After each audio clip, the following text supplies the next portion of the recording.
नमस्कार, मैं संध्या कुमारी Indian news prime में आपका स्वागत है। नीतीश के कृषि रोड मैप को मंत्री ने बताया फेल। सुधाकर सिंह बोले दूसरे तीसरे रोड मैप का नहीं मिला लाभ, कारण का पता लगाएंगे। कृषि मंत्री सुधाकर सिंह ने बिहार सरकार के दूसरे और तीसरे कृषि रोड मैप पर सवाल उठाए हैं।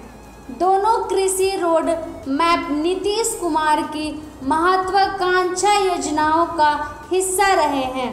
उन्होंने कहा कि इन दोनों के राज्यों के किसानों को कोई लाभ नहीं हुआ। उन्होंने कहा कि दूसरे और तीसरे कृषि रोड मैप का लाभ हानि का आकलन ही नहीं किया गया। ये दोनों फेल हो गए हैं। ना तो किसानों की आमदनी ही बढ़ी और ना ही उत्पादन बढ़ा। यह तो नंगी आंख से दिख रहा है कि असफल रहे। बता दें कि मंत्री सुधाकर सिंह ने यह सभा में कहा था कि उनके विभाग में चोर भरे पड़े हैं और वे चोरों के सरदार हैं। इसके बाद कैबिनेट की बैठक में मुख्यमंत्री नीतीश कुमार के साथ भी उनकी तानातानी हो गई थी। उन्होंने कहा कि बिहार और बिहार से बाहर की संस्था दोनों कृषि मैप का सामाजिक और आर्थिक अध्ययन करेगी कि उसके सही परिणाम सामने क्यों नहीं आए।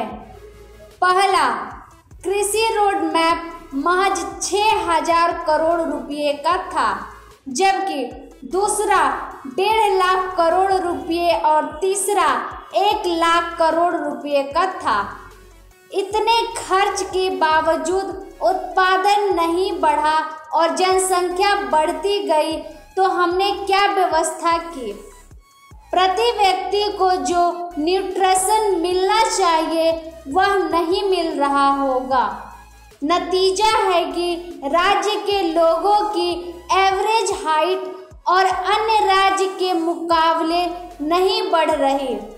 इतना खर्च होने के बावजूद जब रिजल्ट नहीं हुआ तो हम देखेंगे कि आगे में कृषि किस तरह से खर्च किया जाए।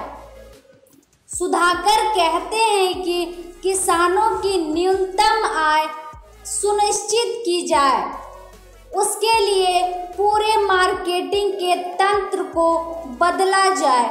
खेती के इनपुट कॉस्ट को घटाने के लिए रिसर्च होना चाहिए।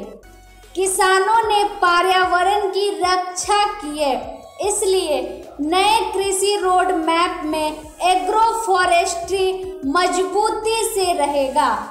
एग्रो बेस्ड खेती के अलावा हॉर्टिकल्चर, गौवंश संवर्धन पर ध्यान दिया जाए।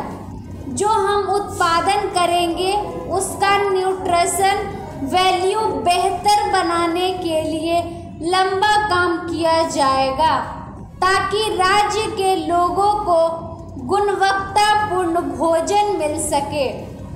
हर खेत तक पानी हम सुनिश्चित नहीं कर पाए हैं, वहां तक पानी पहुंचाना है। जिस खेतों में खेती नहीं होती या ड्राई लैंड है, उसमें वैकल्पिक खेत पर विशेष ध्यान दिया जाएगा। आबादी बढ़ रही है और खेती घट रही है। क्रॉप पैटर्न को बदला जाएगा, जैसे कि मखाना की खेती गलत दिशा में जा रही है।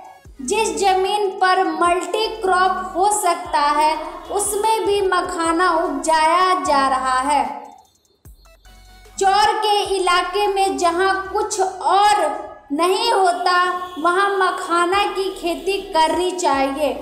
हमारे पास 9 लाख हेक्टेयर चौर है। मखाना की खेती की हार्वेस्टिंग नहीं हो पा रही। इसकी मशीन 4-5 करोड़ में इजाद हो सकती है।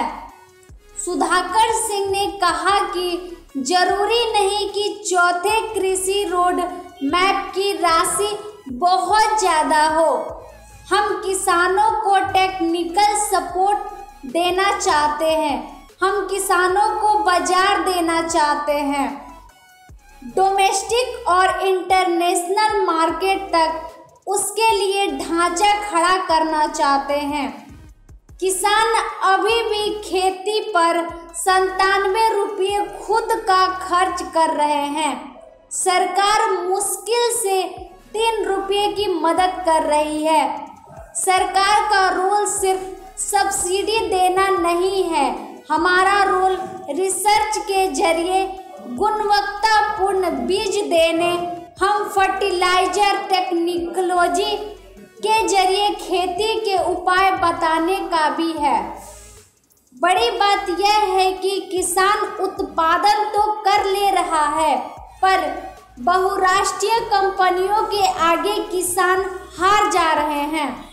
न्यूनतम मूल्य से नीचे डिस्ट्रैक्ट मूल्य पर किसान अनाज बेच रहे हैं। सरकार के फार्म और किसान के फार्म के अनाज में अंतर देख ले तो पता चल जाएगा कि किसान बेहतर उत्पादन कर रहे हैं। हमें किसानों की क्षमता पर तनिक भी शक नहीं है।